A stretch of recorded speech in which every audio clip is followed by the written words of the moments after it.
We are Pro Cannabis Media.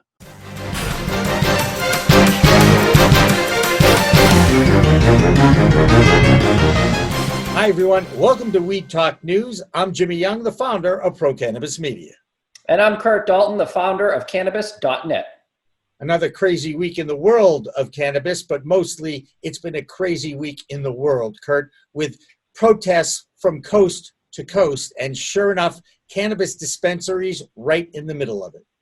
Yeah, it's a shame. A lot of dispensaries got looted by people that were obviously not thinking of local businesses and who owned them, because a lot of these dispensaries, or some of them, were minority owned and African American owned. And it's a real shame that people just smash and grab all the way from iPhones to pre-rolls.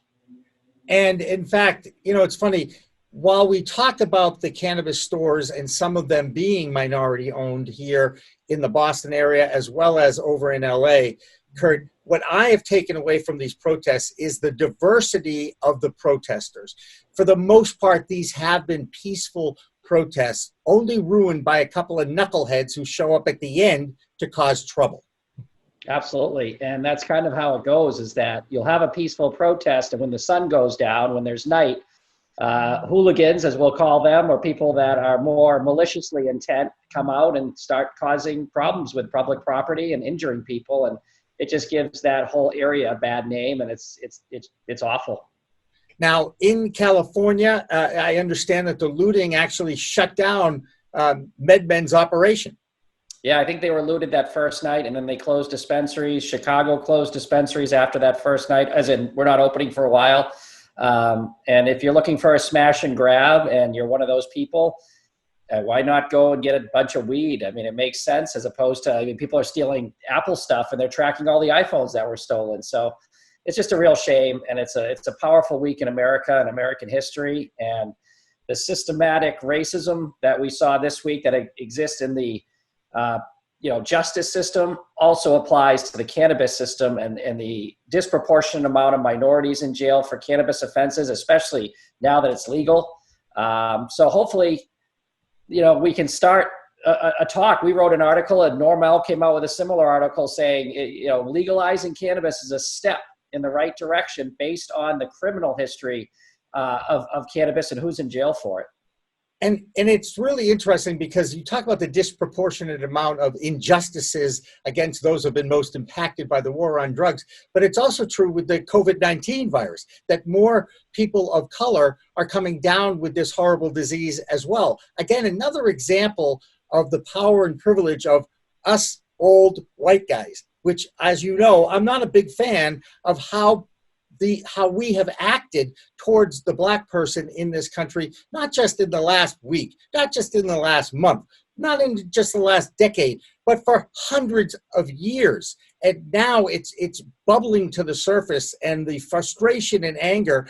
And unfortunately, those few that have disrupted this has also impacted us here in the Boston area, where we originate the We Talk News program, and our friends down at Pure Oasis, the first in-city operated cannabis dispensary, was also looted.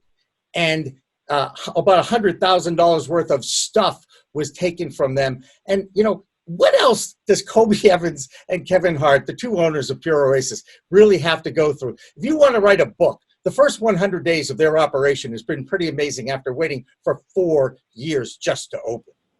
And the fact they have such a good attitude and issued that statement to give to this we'll be okay, we'll survive, give to this other charity was great. I mean, we had Kobe on the show. What Kobe Evans posted. We are grateful and overwhelmed with the outpouring of support from all over the country. So many people have asked how they can help, but at My Pure Oasis, we'll be okay.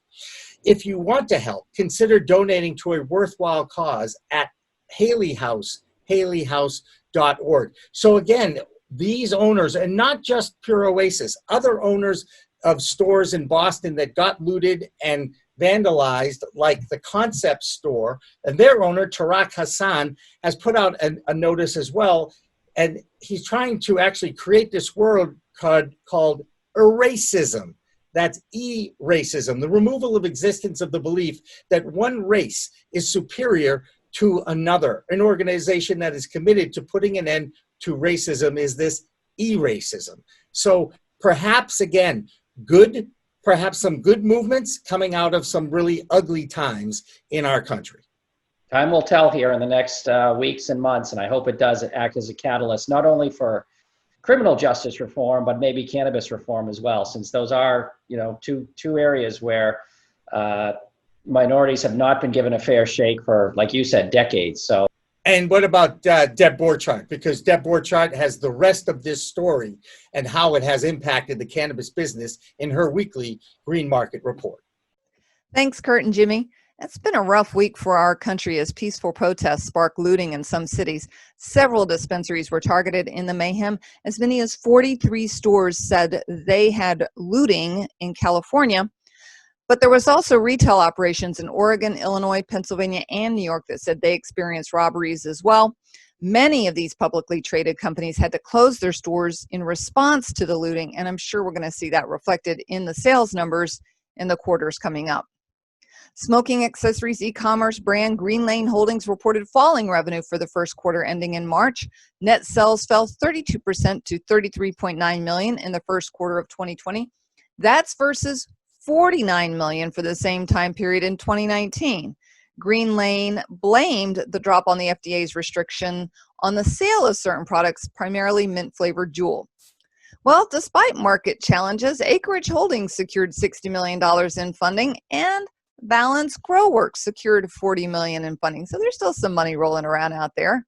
Another sign that capital strings are loosening up, Clever Leaves said it would list on the NASDAQ as a result of the Schultz SPAC, and that's a special purpose acquisition corp. And that's it for this week. I'm Deborah Borchardt from the Green Market Report for Weed Talk News. Thank you, Deborah. Now we move on to north of the border to our friends in Canada. And there's an interesting report put out by the Bedford Consulting Group. They're the leading executive search firm in Canada. And they looked at the entire Canadian cannabis industry. And they looked at the compensation levels by some of the top companies like Tilray, Acreage, and Suniva.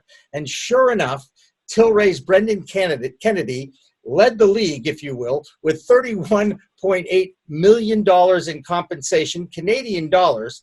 97% of that is in options or in stocks. They also have the figure of the former Canadian Prime Minister here, Brian Mulroney, with $12.9 million in compensation from Acreage Holdings.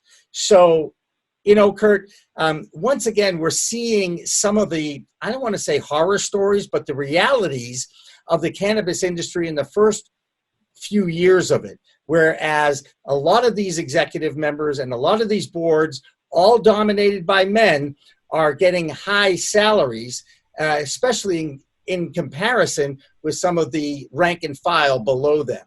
Are you surprised by this at all?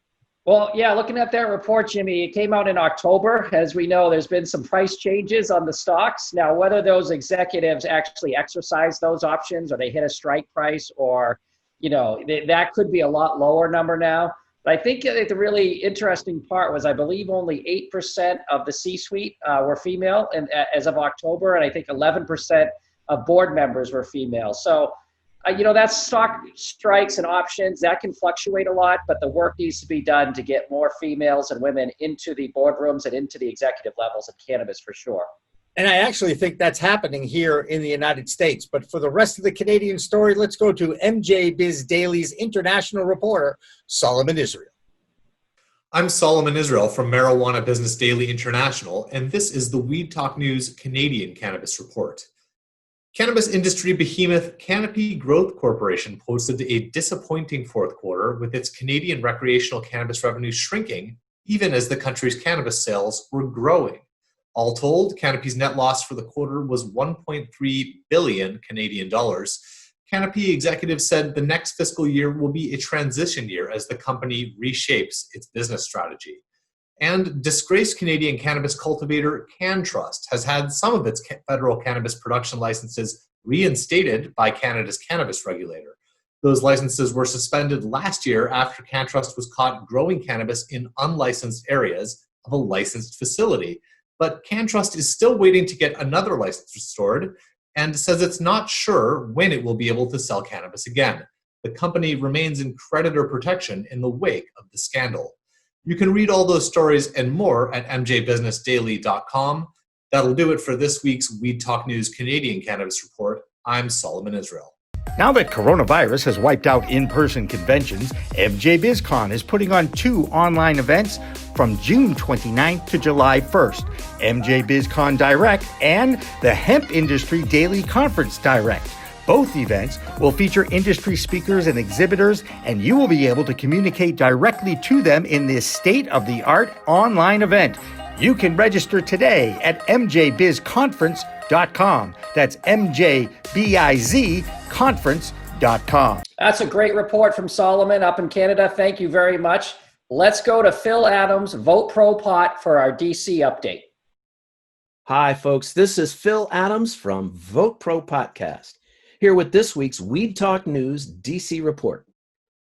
New Jersey Senator and one-time presidential candidate Cory Booker is citing systemic racial disparities within the U.S. criminal justice system regarding, among other things, the disparate enforcement of cannabis laws against minorities. Booker pointed to government data that shows, quote, where there is no difference between blacks and whites for using the drug, blacks were 4 times more likely to be arrested for it, end quote. Booker is currently sponsoring legislation to legalize cannabis on the federal level. The National Cannabis Industry Association filed an amicus brief this week in support of Harborside Health Center, one of the oldest and most respected cannabis companies in America. Harborside is challenging the application of a decades-old provision of the tax code, passed during the Reagan administration's war on drugs to combat criminal drug enterprises. The NCIA brief contends that IRS Code 280E prevents the legal cannabis industry from taking the standard business deductions enjoyed by other industries, resulting in exorbitant tax rates of up to 75% and impeding the normal operation of legal cannabis markets. Harborside has appealed the ruling in the Ninth Circuit of the U.S. Court of Appeals. A majority of adults from states where cannabis is legal say legalization has been a success. According to polling data compiled by YouGov, a majority of respondents in California, Colorado, Illinois, Maine, Massachusetts, Nevada, Michigan, and Washington state remain positive about their state's cannabis legal reforms. NORML's deputy director, Paul Armentano, said, the polling data, quote, reaffirms that most voters do not experience buyer's remorse following marijuana legalization, end quote. That's this week's Weed Talk News from the nation's capital. I'm Phil Adams from Vote Pro Podcast. Well, I can certainly report that the 2 adults on this show believe that legalization in Massachusetts has worked. However, at today's meeting of the Cannabis Control Commission, you know, Kurt, they've opened up curbside pickup here in the Bay State for adult use recreational users. But now they're talking about, and I'm saying the Cannabis Control Commission is talking about the definition of what premises is, because there was discussion of whether or not a parent can pick up adult use cannabis with a child in the car. What is the definition of premises, and does it extend to the curb?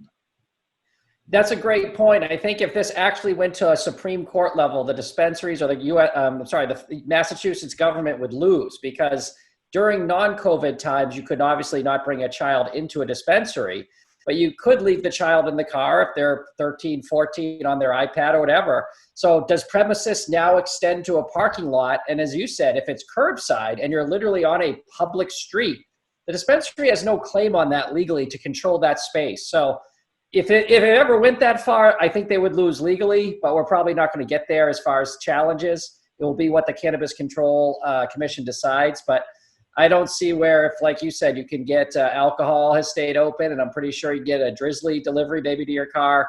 Why couldn't a child be in the back seat buckled up and you're getting your bag handed to you, much like Five Guys? That's right. And why not take the opportunity to talk to your children about these adult use products, alcohol and cannabis? It's responsible use and responsible parenting that's the issue here, and educating the public. And again, I don't think that the Cannabis Control Commission, even though they think their little campaign worked perfectly and their little public service campaign about it was good, I'm not a big fan of it. I think there's more education that has to be done by parents about these adult use products. Just my opinion. And you know I'm never afraid of It's a version of modern day reefer madness, right? Because if you walk back the theory of not having a child in the car, seeing a bag, covered come in, the fear is, like what you're getting in that bag is so awful or just awful for a child to be around or see. They should not be in the car. So where's that even come from? Wait a minute, time out right there.